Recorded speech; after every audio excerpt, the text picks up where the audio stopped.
Hello guys, Tahan here with another video. Today I decided to review The Death of Ivan Ilyich written by Leo Tolstoy.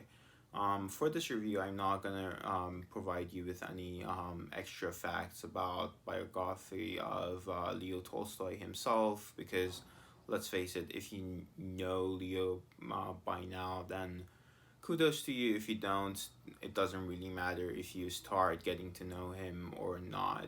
Just listen to this review, and hopefully by the end of it, you have some insights about the nature of this story itself, because that's what matters, the story, not the personality of the writer. Well, the personality of the writer is important as well. Yeah, I just forget what I said. If you're interested about his life, I'm sure that other videos are online for you to consume. So without further ado, let's get into the review itself. Well, to start off, Socrates allegedly, because remember, he doesn't have any books written by himself. Everything that we know of him is relayed to us by other philosophers such as Plato or Aristotle or Diogenes and what have you. He said that a life that has been unexamined is not worth living. And we have Kafka, on the other hand, in the book, in the story, The Metamorphosis, portraying Gregor Samsa as this person who one day transforms into a totally different form that is not a humanistic form and is actually an insect form, and he cannot no longer, because of it, fit into the circle of society around him. And as time goes by, more and more he becomes alienated from those around him and does not get their attention anymore, to the point that he dies. Well, if you combine these two philosophies together, you would have kind of something like the death of Ivan Ilyich. And so during reading it, you would have these two uh, themes concurrent within the story. And it is very important for you to understand that, because um, the story is about Ivan Ilyich.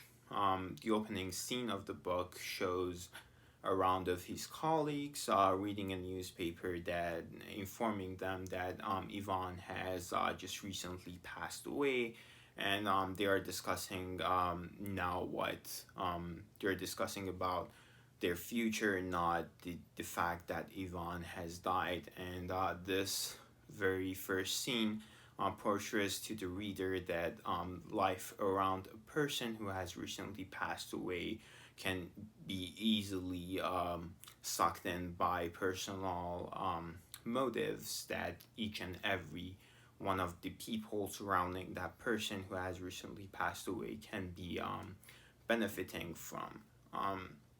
Which is kind of sad, but also the reality of the nature of humans and all of the animals, to be honest. After the scene that I just portrayed, the book goes into more description about how Ivan's life began up until the very end moment in which it died.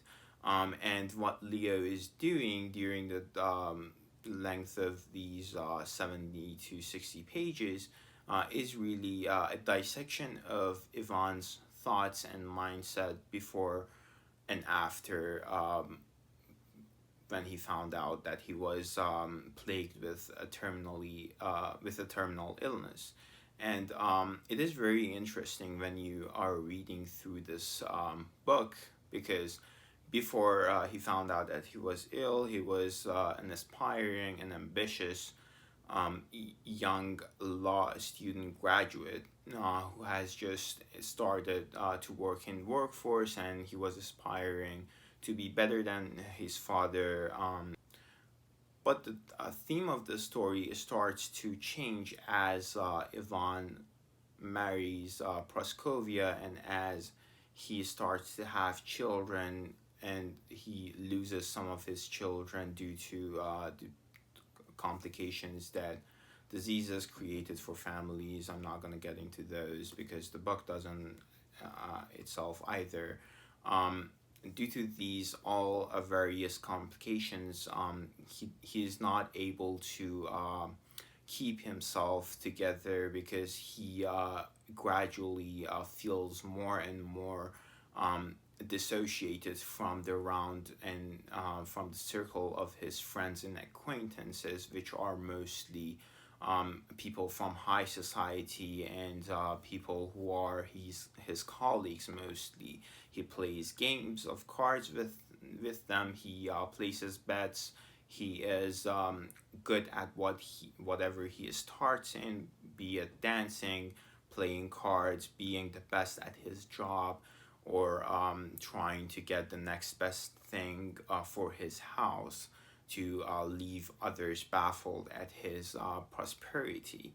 And by the time he finds out that he has this unknown pain within himself and this funny taste in his mouth, he starts to go to doctors, and doctors, after failing to provide him with a definite answer as to the real causes for his illness, just tell him to not worry, wait for the result of his tests, and just go on with his life as if nothing happened. And that is the part that mostly gets him into thinking that am I going to die or not? And the doctors again fail to address the answer to this question of his, and this further complicates his dynamic of relationship between him, his daughter, and his wife Praskovia. And let me explain further what I mean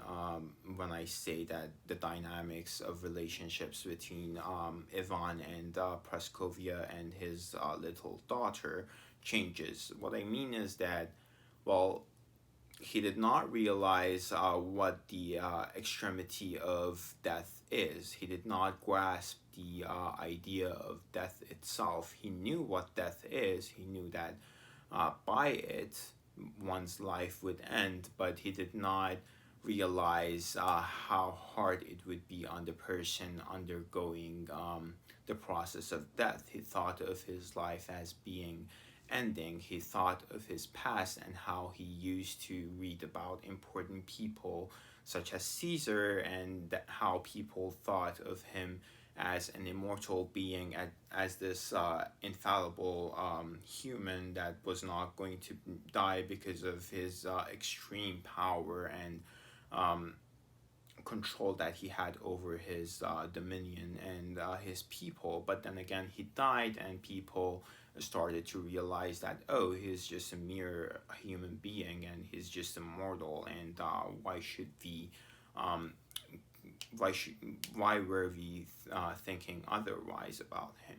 And this is a very sensitive subject that Tolstoy is touching on, because as humans, it's been forever that we have failed to recognize the reality of a very critical situation such as death in ourselves. And it is not until when we are in that very dangerous situation, such as, say, death, that we start to realize the real consequences and the real effects that it will have on the way that you are going to live. I'm gonna example myself. When I hear about tens of thousands of people that die every second of every minute of every hour during the globe, I don't think much of it, do I? Because, well, I'm not in their situation. I'm not getting killed by famine or by religious discords that happen between military groups, or between terrorist groups and innocent people in Europe, or because of some virus that I'm very afraid of, but because I have not contracted the virus, or because I'm not affected by famine myself, or because I'm privileged enough to live in a safe environment that is free of any terrorists or any extreme religious ideologists, then I'm not in that very situation of fight or flight. I'm not thinking critically of the problem, because it is not an option for me, at least for the nearest future. Like, I I think of myself as having a short lifespan if I get into a car accident, but do I really grasp the realities of being involved in a car accident? Because I haven't been in a car accident, then I would never feel the reality of a person that has been just recently in a car accident, and it is a very real thing. And it also applies with actions and consequences. So, therefore, when you are in a situation in which you are going to get caught for 100%, then and only then you're gonna think of the real consequences that you didn't bother to think of before committing the action that you did, because you did not grasp the reality and actuality of a full fledged um, consequence, right? So therefore, this is what Ivan Ilyich is going through as he starts to have his pains, as he goes to doctors who disappoint him, as he pays these large sums of money to get better, but he is not. And then again, whenever he tries to be positive, something happens, either by him seeing his friends and family who are so ignorant of the fact of dying, although they very well know that every life ends and that they are subject to death at a point in time. But as he sees his surroundings and the people surrounding him and the events that are anything but and the events that are not towards the consequences that are going to be that are affiliated with death, then he gets very depressed, gets hateful of his acquaintances, and tries to avoid them, and that's what he does. And that's when he really just takes comfort in having conversations with his young peasant servants named, what was his name? Gerasim. He likes Gerasim specifically because he takes pity in him, because no one else around him recognizes the reality of his situation as Gerasim does. Gerasim is the only person who recognizes this and who bluntly tells his master that, well, if you're a dying and a sick man, why shouldn't I give you a hand without having any expectations in return, except for the expectation that I would want someone to help me at my deathbed.